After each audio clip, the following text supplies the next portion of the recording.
ஜென்சின்னு சொல்றாங்களே அப்படின்னா என்னன்னு தெரியுமா? ஸோ அந்த ஜென்சி கல்ச்சர்னா உங்களுக்கு என்னன்னு தெரியுமா? தெரியாதுன்னா இந்த காதலிக்க நேரமில்லை படத்தை பார்த்து தெரிஞ்சுக்கோங்க.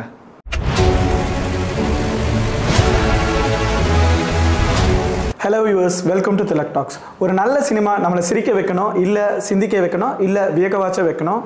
இந்த வார திரை விமர்சனத்தில் பார்க்க போகிற காதலிக்க நேரம் இல்லை ஜெயம் ரவியோட படம் நம்மளை சிரிக்க வச்சதா, இல்லை சிந்திக்க வச்சதா, இல்லை வியக்க வச்சதான்னு தான் இந்த திரை விமர்சனத்தில் பார்க்க போகிறோம். காதலிக்க நேரம் இல்லை.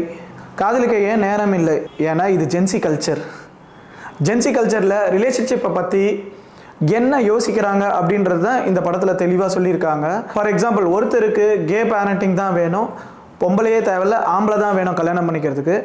இன்னொருத்தர், அதாவது நம்ம ஹீரோவுக்கு கல்யாணமும் வேணாம், குழந்தையும் வேணாம். நம்ம ஹீரோயினுக்கு அவங்களுக்கும் கல்யாணமும் வேணாம், ஆனால் குழந்தை மட்டும் வேணும், ஆம்பளையும் தேவையில்லை. டெக்னாலஜியை யூஸ் பண்ணி எப்படி குழந்தை பெற்றுக்கலாம் யோசிக்கிறாங்க. இந்த மாதிரி கான்ட்ராஸ்டிங்காக இருக்கிற கேரக்டர்ஸ் எல்லாம் எப்படி இந்த படத்தில் இணையுது? Especially heroine. ஹீரோக்கு குழந்தை வேணாம், ஹீரோயினுக்கு குழந்தை வேணாம், ஆனால் ஆம்பளையே வேணான்ற இந்த ரெண்டு கான்ட்ராஸ்ட் கேரக்டர்ஸ் ஒரு புள்ளியில் எப்படி இணையுதுன்றது தான் இந்த படத்தோட கதை. அண்ட் இதை நம்ம ஏன் பார்க்க வேணான்றதுக்கு ரீசன் என்ன அப்படின்னா, இந்த ஜென்சி கல்ச்சரால் என்னென்ன இஷ்யூஸ் வருது, நம்ம பேரண்ட்ஸ் சொல்கிற அந்த சாஸ்திரம் சம்பிரதாயம்லாம் எதுக்கு, அதை மீறினா எவ்வளோ அசைகள் வருதுன்றதை வந்து இந்த படத்தில் நல்லாவே ஸ்க்ரீன் பிளே பண்ணியிருக்காங்க. ஸோ அதனால் 80s kids, 90s kids, 2000 kids, gen Z எல்லாருமே வந்து இந்த படத்தை கண்டிப்பாக பார்த்தே ஆகணும். இது சமுதாயத்துக்கு ஒரு முக்கியமான படம்.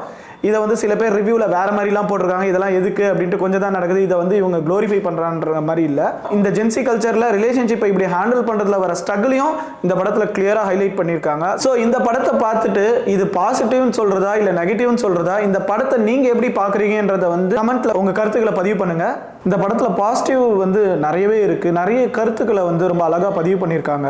ஃபார் எக்ஸாம்பிள், ஹீரோவோட எக்ஸ் கேர்ள் ஃப்ரெண்ட் வந்து அவங்க மேரேஜை கால் ஆஃப் பண்ணுறதுக்கு வந்து ஒரு அழகான ஒரு டயலாக் சொல்லுவாங்க. We both want different things in life. So marriage பண்ணுறதுக்கு வந்து love alone is not enough-ன்ற மாதிரி சொல்லியிருப்பாங்க. ஸோ அதை யோசிச்சு பார்த்தீங்கன்னா அது ரொம்ப இம்பார்ட்டண்ட்டான ஒரு விஷயம் தான். லவ் பண்ணால் மட்டும் போதாது, ரெண்டு பேரோட வான்ஸும் வேறு வேறு இருந்தால் அந்த கல்யாணம் ரொம்ப நாள் நிலைக்காதுன்றது வந்து ரொம்ப கரெக்டான ஒரு விஷயம். ஆனால் ஜஸ்ட் லவ் பண்ணிட்டு கல்யாணம் பண்ணிக்கலான்றது வந்து தப்புன்றதை கூட இந்த படத்தில் ரொம்ப அழகாக பதிவு பண்ணியிருக்காங்க. அதுக்கப்புறம் இந்த படத்தில் வந்து கேயை பற்றி கூட பேசியிருக்காங்க, அண்ட் கே மேரேஜை பற்றி பேசியிருக்காங்க, அண்ட் கே பேரண்டிங்கை பற்றியும் பேசியிருக்காங்க. பட் யாரோட மனசையுமே புண்படுத்தாத மாதிரி பண்ணியிருக்காங்க. ஸோ அதை நம்ம எந்த ஆங்கிலேருந்து பார்க்குறோன்றது தான் முக்கியம். ஸோ அதெல்லாம் வந்து இந்த படத்தில் வந்து ஒரு பாசிட்டிவ் தான். அண்ட் ஒரு லிவிங் டுகெதரில் இருந்தால் அதோட நெகட்டிவ்ஸ் என்னன்றதையும் இந்த படத்தில் வந்து காமிச்சிருக்காங்க. அண்ட் டெஸ்ட் டியூப் பேபியோட கல்ச்சரில் போகணுன்னா அதோட ப்ளஸ் என்ன, அதோட மைனஸ் என்ன.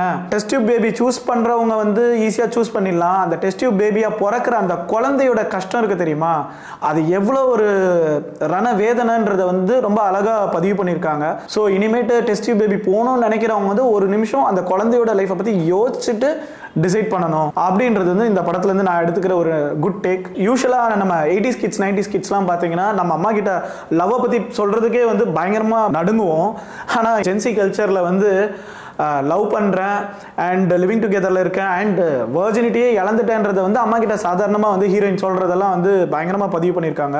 இதை வந்து பாசிட்டிவாக எடுத்துக்கிறதா இல்லை நெகட்டிவாக எடுத்துக்கிறதான்றது வந்து சுத்தமாக தெரியல. அண்ட் அப்கமிங் ஜென்ரேஷனை நினச்சாலே வந்து பயங்கரமாக கன்ஃபியூசிங்காக தான் இருக்குது. அண்ட் இந்த படத்தோட மியூசிக்கை பற்றி சொல்லியே ஆகணும். ஏஆர் ரஹ்மானோட மியூசிக் ரொம்ப நாளுக்கு அப்புறம் வந்துருக்கு. ஸோ படத்தில் இருக்க அந்த லவ் சீக்வன்ஸ்க்கு பிஜிஎம் எல்லாமே வந்து சூப்பராக இருக்குது. ஒரு பாட்டு ஆல்ரெடி ஹிட் ஆயிடுச்சு இந்த படம் வரதுக்கு முன்னாடி. அண்ட் யோகி பாபுவோட காமெடி இந்த படத்தில் வந்து ரொம்பவே சூப்பராக இருக்குது. இந்த மாதிரி ஒரு காம்ப்ளிகேட்டடான ரிலேஷன்ஷிப்பை காட்டுறது வந்து சாதாரண விஷயம் இல்லை. அதை வந்து ஸ்க்ரீன் பிளே ரொம்ப அழகாக பண்ணியிருக்காங்க. அண்ட் இந்த காலத்தில் இருக்க ரியாலிட்டி இப்படிலாம் இருக்குதுன்றதை வந்து பயங்கரமாக எக்ஸ்போஸ் பண்ணியிருக்காங்க. இந்த படத்தில் வந்து நிறைய விஷயம் வந்து எனக்கு பிடிச்சிருந்துச்சு. டயலாக்ஸ் எல்லாமே நல்லா வந்துருந்துச்சு. ஹீரோட ஃப்ரெண்டு வந்து ஒரு கே பேரண்டிங் வேணும் அப்படின்னுவாரு.